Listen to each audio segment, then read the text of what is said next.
आज हम लोग हिस्ट्री की क्लास में पढ़ने जा रहे हैं जो तुगलक वंश था, तो तुगलक वंश से संबंधित क्वेश्चन।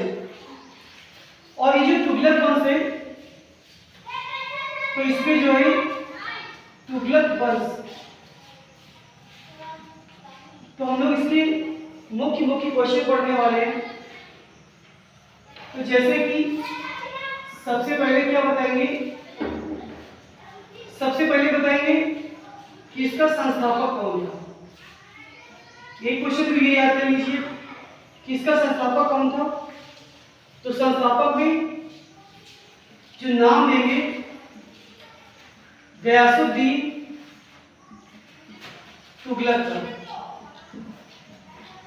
एक तो आपको ये याद हो गया कि जो तुगलक वंश का संस्थापक था वो कौन था, तो वो था गयासुद्दीन तुगलक। उसके बाद क्या याद करना है कि सबसे पहले इसी में दूसरा क्वेश्चन क्या पूछा जाएगा कि सबसे पहले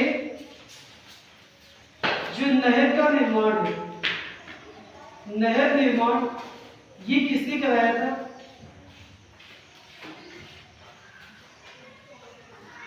तो इसका भी जवाब हो जाएगा गयासुद्दीन तुगलक।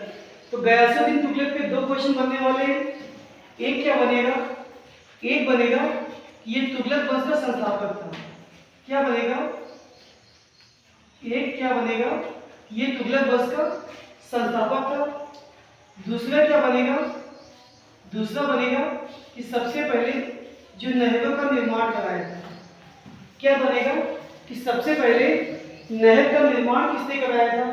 तो क्या जवाब देंगे गयासुद्दीन तुगलक। इसके बाद जो तुगलक वंश में दूसरा पढ़ना है तो वो हमें पढ़ना है मोहम्मद बिन तुगलक।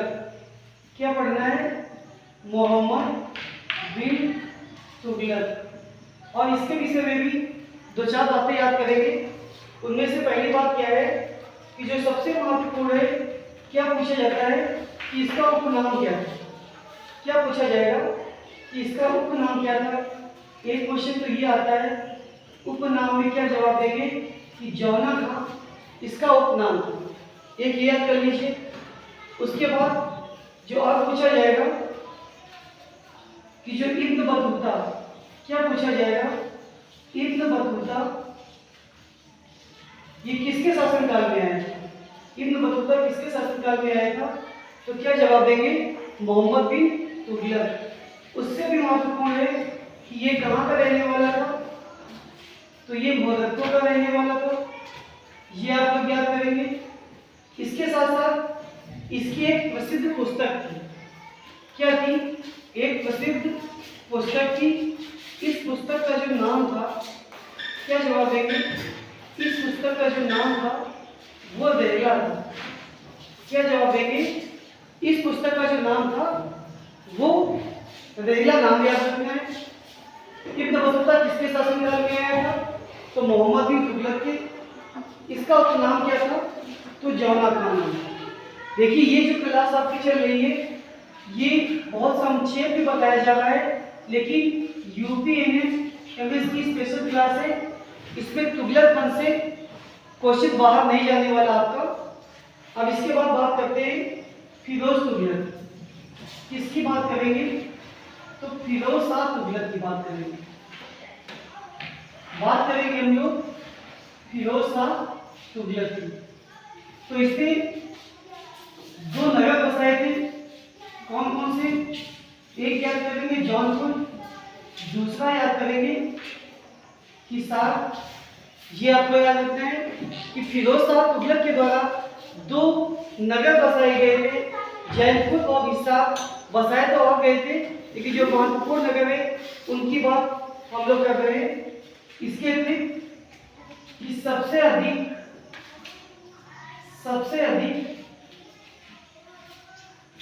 नहर निर्माण, सबसे अधिक नहर निर्माण किसने कराया था, तो इसका भी आंसर फिरोज शाह तुगलक होगा।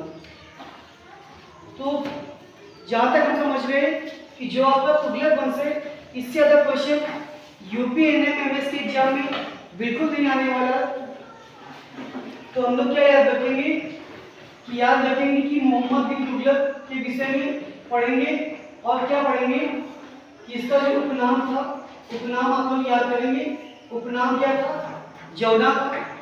इसके समय में एक विदेशी यात्री आया था और वो जो विदेशी यात्री था वो इब्न बतूता था। कहाँ का निवासी था? अगर ये पूछ दिया जाए तो मोरक्को का निवासी था। उससे भी इम्पोर्टेंट इब्न बतूता की पुस्तक क्या थी? तो उसकी जो पुस्तक थी वो रहला पुस्तक थी। इसके बाद हमने किसको पढ़ा? तो इसके बाद पढ़ा फिरोज शाह तुगलक को पढ़ा। तो फिरोज शाह तुगलक से क्या पढ़ना है कि इसने दो प्रमुख नगर बसाए थे और वो जो नगर थे, एक जौनपुर था, दूसरा नगर कौन था?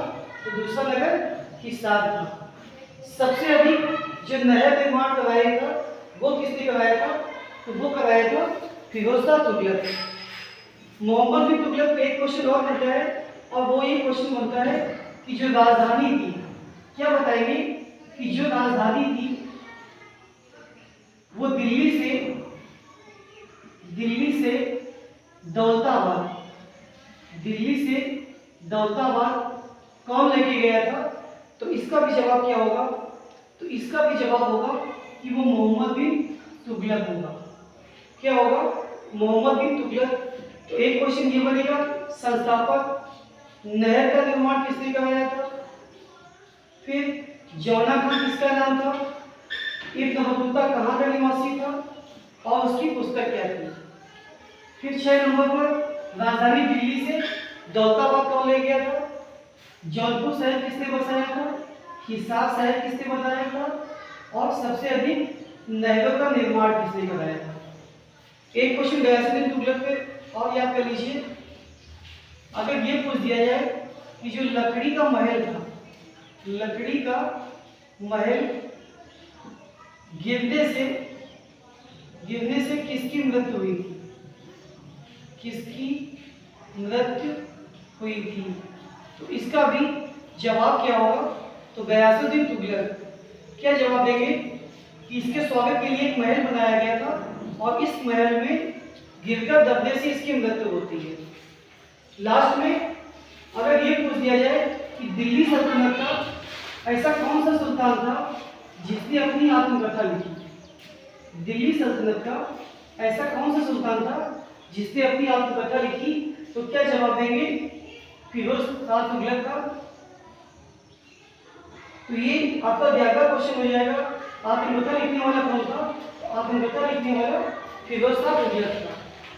तो ये थे आज के हमारे हिस्ट्री के टॉप क्वेश्चन। धन्यवाद।